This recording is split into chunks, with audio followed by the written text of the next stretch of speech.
ওই ভূতটা টিকটকে ভাইরাল। এক পুরনো বাড়িতে এক অলস ভূত থাকত।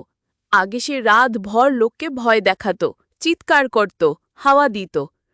কিন্তু এখন সে কিছুই করে না। সে দিন রাত মোবাইল নিয়ে পড়ে থাকে। ভূতের ডেইলি রুটিন।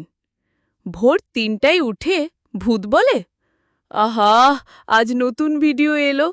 সে টিকটক খুলে ভূতের ফিল্টার লাগায় আর নাচে। ভব ভব ভূত ডান্স। একদিন ভূতের বন্ধু জ্যাঠা ভূত এসে বলল, তুই কাউকে ভয় দেখাস না, ভূতের ডিউটি ভুলে গেছিস?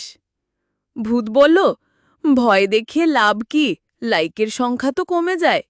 একদিন সে ভাবল, চলো আজ একটু ভয় দেখাই। Subscribe me.